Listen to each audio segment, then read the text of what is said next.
Sziasztok! Üdv egy újabb Miket ettünk videóban. A mai napon macsás fehér csokis kekszet fogunk csinálni, de mielőtt ebbe belevágunk, meg szeretném mutatni nektek, hogy hogyan is fogyasztottuk el a meal prep-es videó alatt készült ételeket, úgyhogy kezdjük ezzel.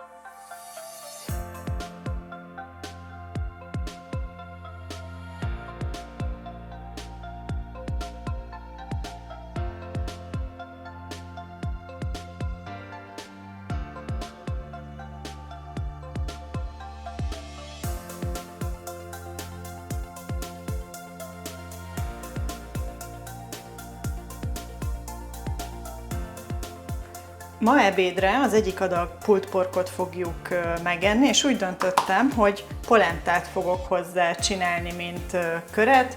Már nagyon régen ettünk, de nagyon szeretem amúgy, úgyhogy úgy gondoltam, hogy ne megint rizs vagy krumpli legyen hozzá, illetve van egy adag, hát ez egy ilyen fél zacskó sincsen, cukorborsó, úgyhogy ezt is ki fogom főzni hozzá, hogy legyen valami kis plusz zöldség mellé, úgyhogy ez fog most következni.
Persze, aki nem szereti a cukorborsót, azt nyugodtan elhagyhatja ezt.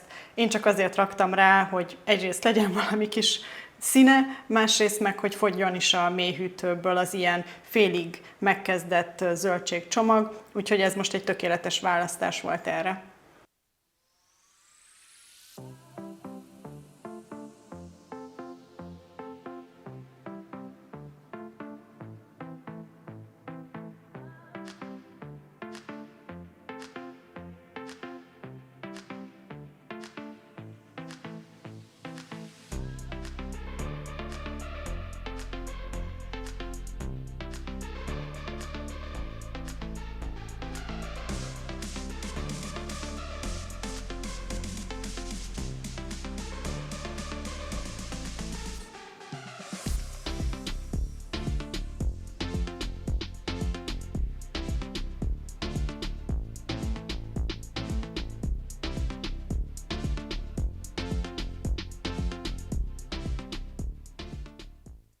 Ma az egyik adag körihez baszmati rizset főzök csak ki, holnap viszont már szerintem csinálni fogok hozzá nánkenyeret így frissen.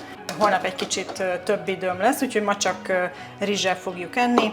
Lehet, hogy a tetejére rakok majd még pluszban joghurtot, ez attól függ, hogy mennyire lesz csípős, mert ugye azért most, hogy állt egy-két napot a hűtőben, ilyenkor az ízek ugye még jobban összeérnek, és az erőssége is tud változni egy ilyen indiai ételnek, legalábbis az én tapasztalataim szerint.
A maradék köris csirkéhez a mai napon nánkenyeret fogok csinálni, ahogy azt mondtam. Egy nagyon kevés rizs maradt még tegnapról, tehát azt is meg fogjuk enni, de csinálok hozzá pluszban nánkenyeret, és az a jó ebben a nánkenyérben, hogyha marad is, mert azt hiszem 8 darab fog kijönni ebből az adagból, amit csinálok, hogy ezt ugye kenyérként, ahogy ugye mondja is, lehet enni, tehát ugye a maradék felvágottakhoz vagy hasonló, ezt simán el lehet fogyasztani, úgyhogy semmi gond nincsen, hogyha nem fogjuk most mind a 8-at megenni.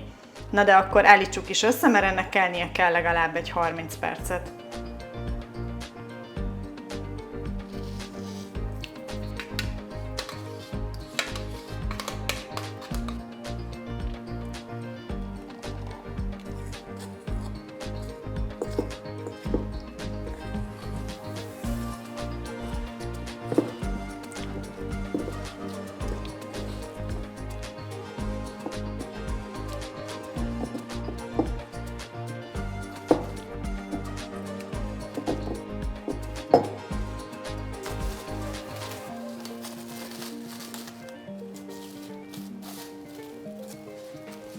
Amíg kell a tészta, addig csinálok egy ilyen fokhagymás olajos keveréket, amit majd ugye a nánkenyére fogunk tudni kenni, és ezzel egy kicsit több ízt adunk neki.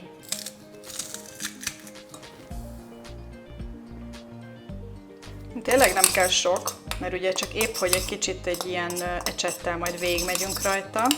Tehát ez kb. Most 4 fokhagyma gerezd volt, vagy 3, és egy teáskanál, hát egy evőkanálnyi olajat raktam rá.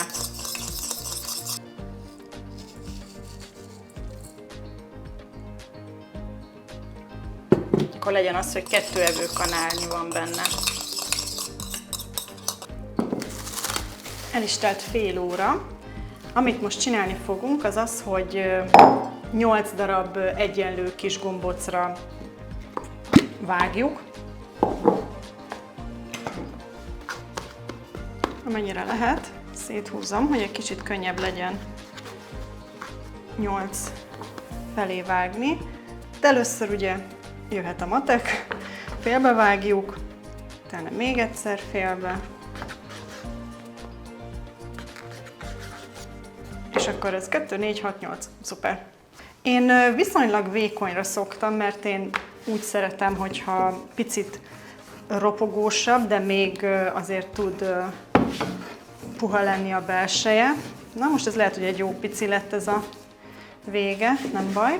És amúgy meg teljesen mindegy, hogy milyen formára csináljátok, hisz ugye úgyis az ember tépi, mártogat, tunkol vele a szószba, tehát nem az a lényeg, hogy most ez nem tudom, tökéletesen ovális legyen, vagy kerek, vagy akár amilyenre ti csináljátok.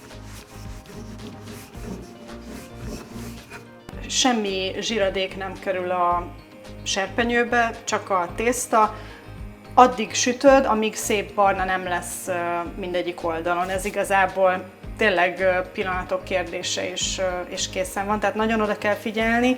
Ha valamiért nagyon forró lesz, akkor inkább vegyétek vissza, mert ugye az se kell, hogy ezek a kis buborékok feketék legyenek. De akkor úgymond tesztalanyként én a legkisebbel kezdem. Így legalább tudom tesztelni azt is, hogy mennyire meleg a serpenyő. Szuper! Egy kicsit le kell nyomkodni, mert ugye levegőt kap a tészta, viszont vigyázni kell, hogy pont azok a levegős részek azok, amik ugye nagyon hamar oda tudnak égni, mert ott a legvékonyabb a tészta.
Ezt a macsás fehér csokit már 1000 éve el szeretném készíteni, nem is tudom, hogy hány éve van lementve a telefonomra, még Instagramon találtam rá, viszont eddig soha nem volt itthon macsaporom, amit sütéshez is lehet használni. És ez végre van, úgyhogy neki tudok állni, és meg tudom kóstolni, hogy ez milyen is lesz ez a sütemény. Egyelőre egy ilyen kockát 3 felé vágok el, úgy nézem, hogy a videóban is inkább ilyen kicsit nagyobb darabkák vannak benne. Ugye az a lényeg, hogy olvadjon is a csoki, de ne tűnjön el teljesen. Úgyhogy most ilyenre vágom. Ez a táblacsoki, ez pont 100 g, úgyhogy tökéletes a recepthez. Majd kíváncsi leszek, hogy hány hány keksz lesz belőle, mert olyan kicsinek tűnik az adag, amikor csinálja a videóban, de most egyelőre tartom magam a recepthez, és max, hogyha keveslem, mert ugye jönnek majd vendégek is, nekik is készülök ezzel, akkor simán tudok csinálni még egy adagot.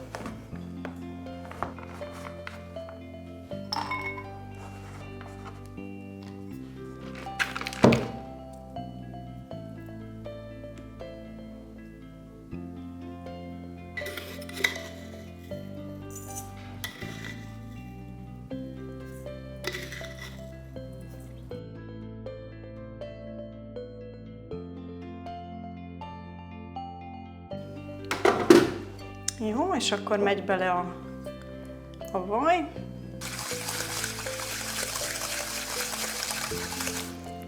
És megy bele a tojás. És ezt elvileg addig kell keverni, amíg egy kicsit ilyen világosabb színű masszát nem kapsz, és nem annyira látod már a cukordarabokat.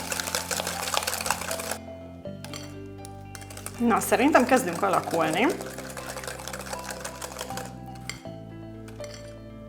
Úgyhogy ezt most egy pillanatra félreteszem, és kimérem a száraz hozzávalókat.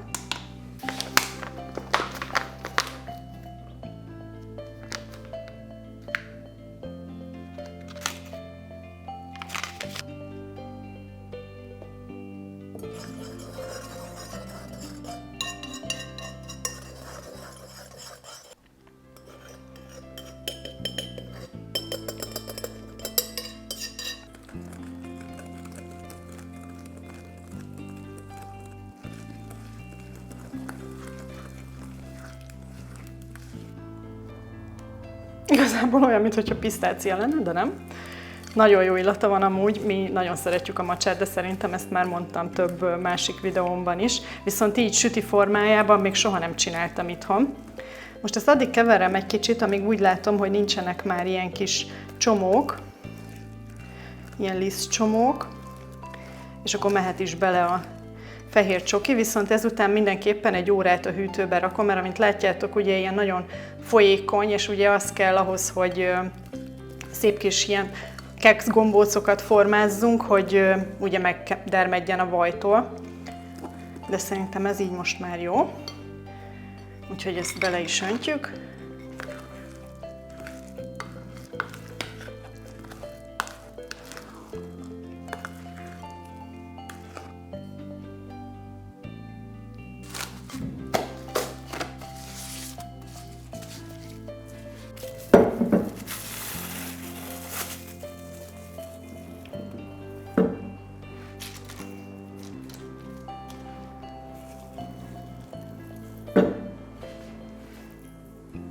Ehhez amúgy tökéletes lenne egy ilyen fagyigombóc kiszedő, mert azzal könnyebben ugye ebből a kis kanálból ki lehet nyomni, de én nem találtam sehol, úgyhogy ha valaki tudja, hogy ilyet hol lehet venni, az megköszönöm, ha megírja. Mert akkor ugye sokkal szebb kis formákat lehetne csinálni, de most ezzel is megelégszünk. Egy kicsit azért a kezemmel megformázom, hisz ugye azt szeretném, hogy kis kerek gombócok legyenek, vagy hát kekszek, nem tudom miért mindig gombócot mondok. A sütő is mindjárt kész, úgyhogy mennek is a sütőbe 180 fokon, hát egy ilyen 12 percre.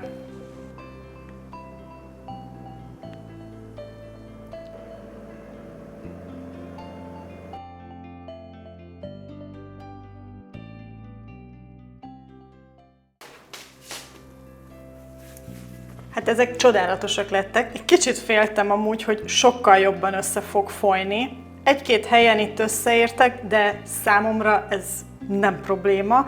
Most inkább az a probléma, hogy vissza kell tartsam magam, hogy megkóstoljam. Úgyhogy most megvárjuk, hogy ez kihűljön, és utána kóstolunk egyet.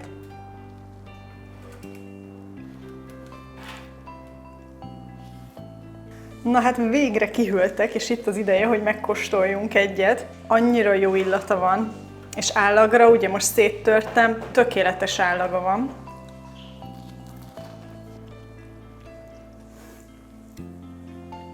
Nagyon jó. Én még szerintem soha nem csináltam ilyen finom kekszet.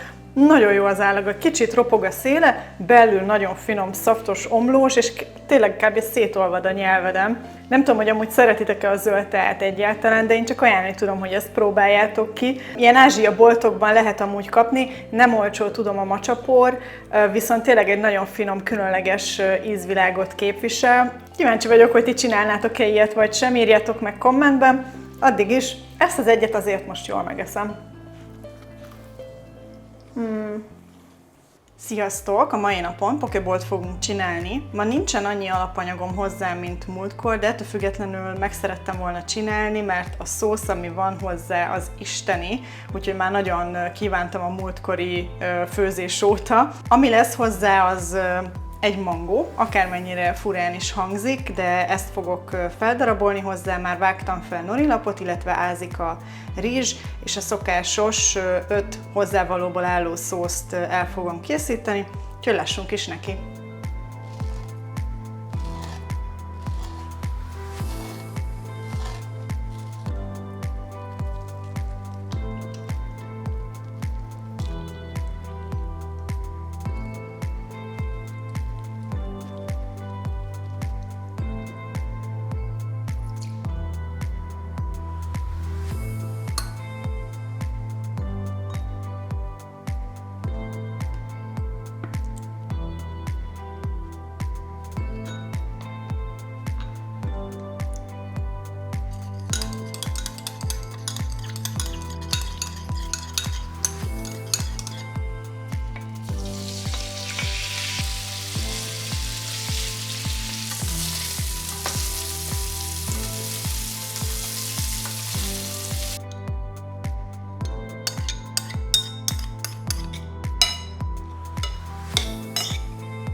Hát én úgy gondolom, hogy ez egyszerű, de nagyszerű lett, úgyhogy jó étvágyat nekünk!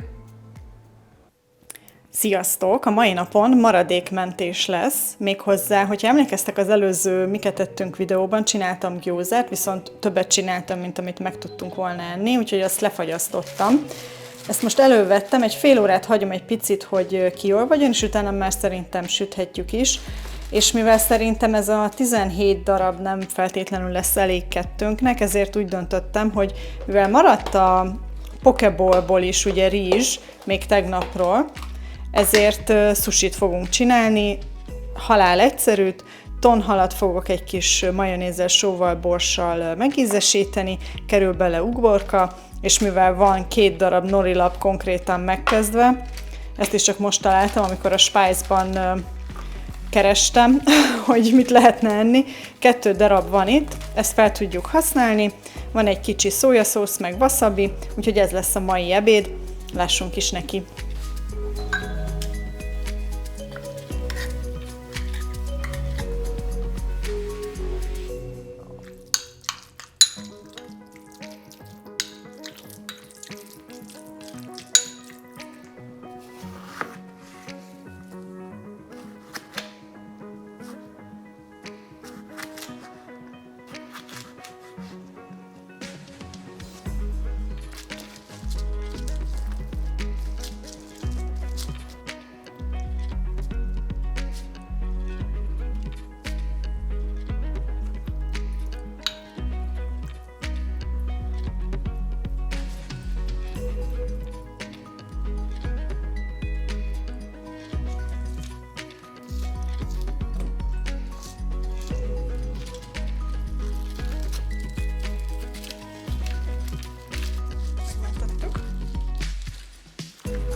Sziasztok! Ma rakott krumpli fog készülni. Én még soha nem csináltam, viszont a férjem nagyon szereti. Általában, hogyha kifőzdébe megyünk, akkor sokszor ezt választja. Úgyhogy most úgy döntöttem, hogy ráveszem magam, hogy én is megcsináljam. Ugye ez nem egy bonyolult étel, de eddig valahogy sohasem csináltam. Úgyhogy itt van a legjobb alkalom.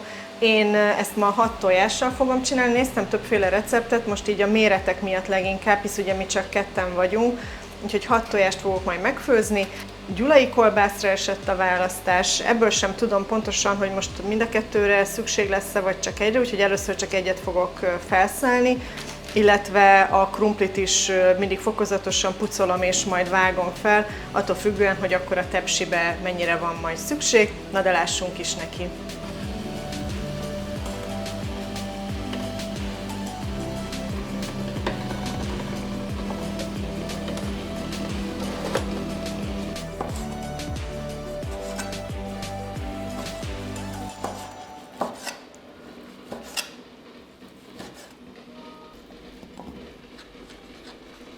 Hát lehet, hogy ez nem elég.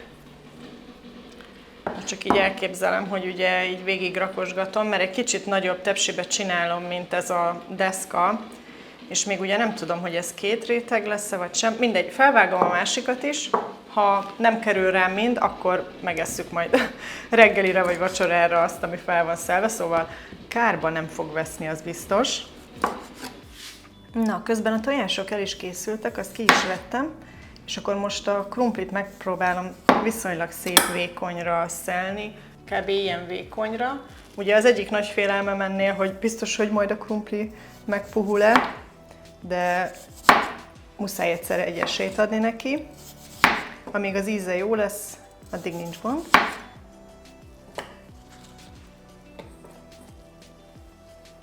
A legtöbb recept amúgy, amit néztem, ott senki nem főzte előre a krumplit ki. Volt, ahol igen, tehát nem tudom, hogy melyik a legjobb megoldás. Most inkább ezzel mentem, hogy nem kell előre krumplit főzni. Nem tudom, hogy ti szoktatok-e rakott krumplit csinálni, és hogyha igen, akkor ti előre főzitek-e a krumplit, vagy nektek melyik trükk vált be a legjobban. Igen, ez egy jó adag krumpli szerintem, elég lesz, de hogyha nem, akkor sem eddig se tart, hogy újra pucoljak egy krumplit még hozzá.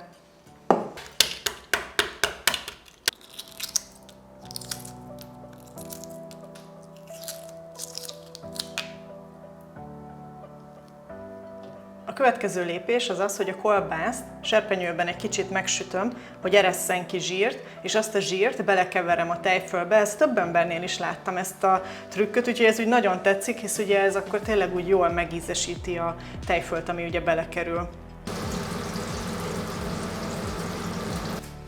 És akkor az olajat, a zsírt, amit kiengedett, azt belekeverem a tejfölbe.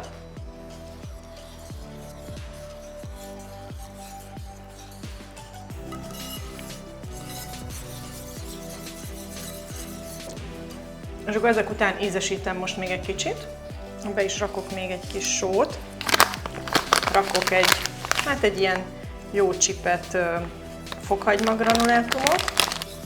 És azt is néztem még, hogy volt valaki, azt hiszem talán a Szazsú, hogy egy kicsit tejjel felhigította ezt a tejfölt, hogy ugye jobban lehessen elkenni. Úgyhogy szerintem ezt fogom én is most csinálni, hogy inkább legyen egy picit több, hisz ugye a tejföl is az, ami segít, hogy a krumpli ugye megpuhuljon.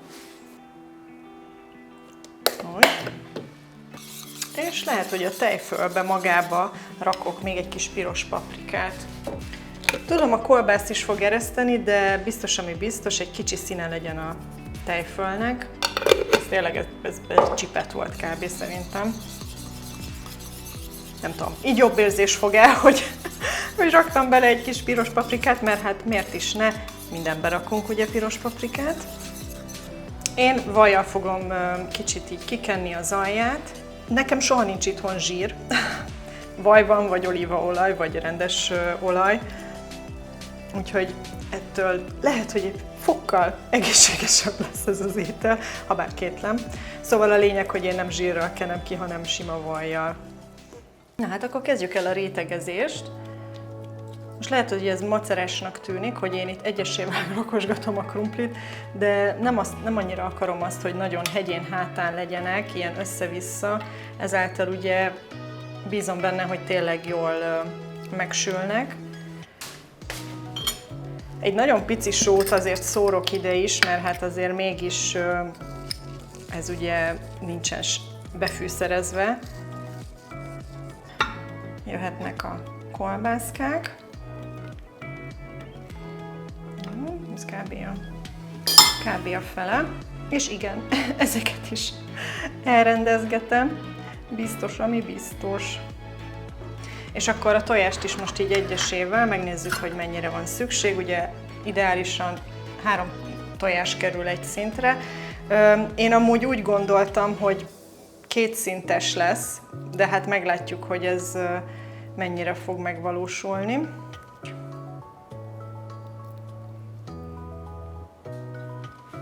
Jó, és akkor jöhet a tejföl. Ugye ezt is ideálisan jó lenne elosztani.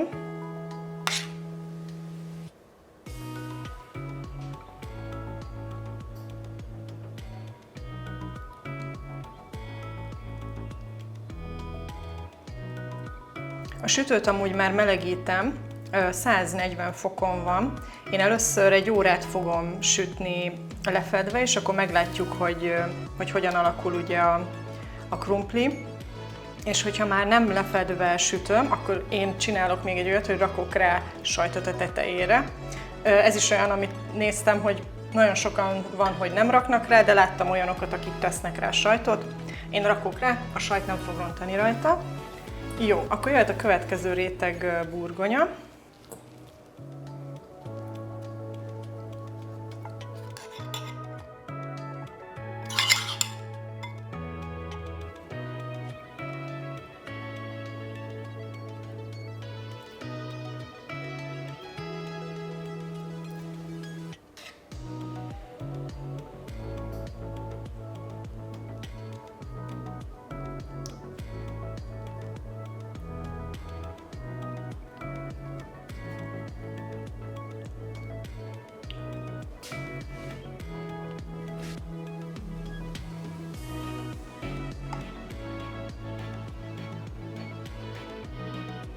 Na most közben rájöttem, hogy a második réteg krumplit azt nem súztam meg, de lehet, hogy nem is baj, viszont ezt a fenti részt azért egy picit megszórom, biztos, ami biztos.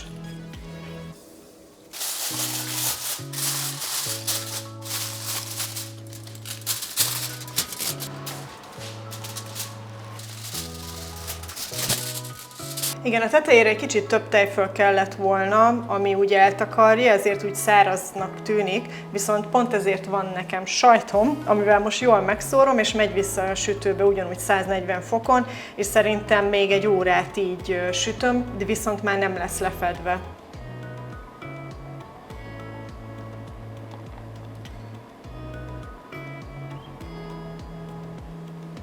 Max, hogyha azt látom, hogy félúton a sajt már valamiért nagyon barnulna, akkor még mindig le tudom fedni megint, viszont szerintem most ez így jó lesz már, és akkor, amint mondtam, 140 fokon ugyanúgy egy órát rakom még be.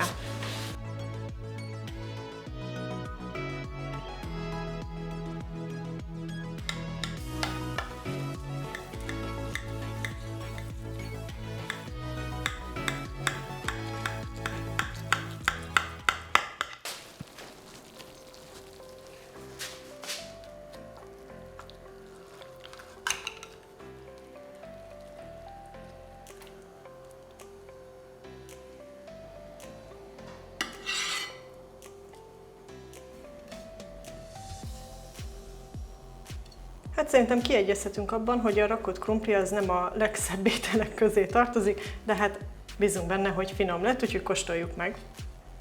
Nézzük a krumplit, hisz ugye az a legnagyobb kérdés, hogy átsült-e, illetve hát megpuhult-e. Amúgy illatra fantasztikus illata van.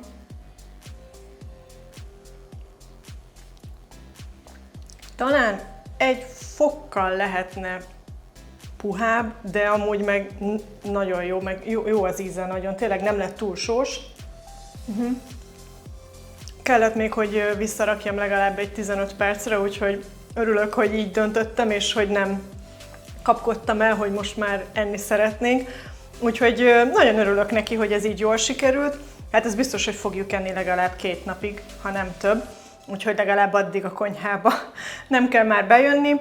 Én ezzel zárnám is ezt a Miket ettünk videót. Remélem, hogy tetszettek az ételek, hogyha igen, akkor megköszönöm, hogyha dobsz egy lájkot, és mint mindig, ha nem szeretnél lemaradni a következő videókról, akkor iratkozz fel a csatornára. Találkozunk a következőben. Sziasztok!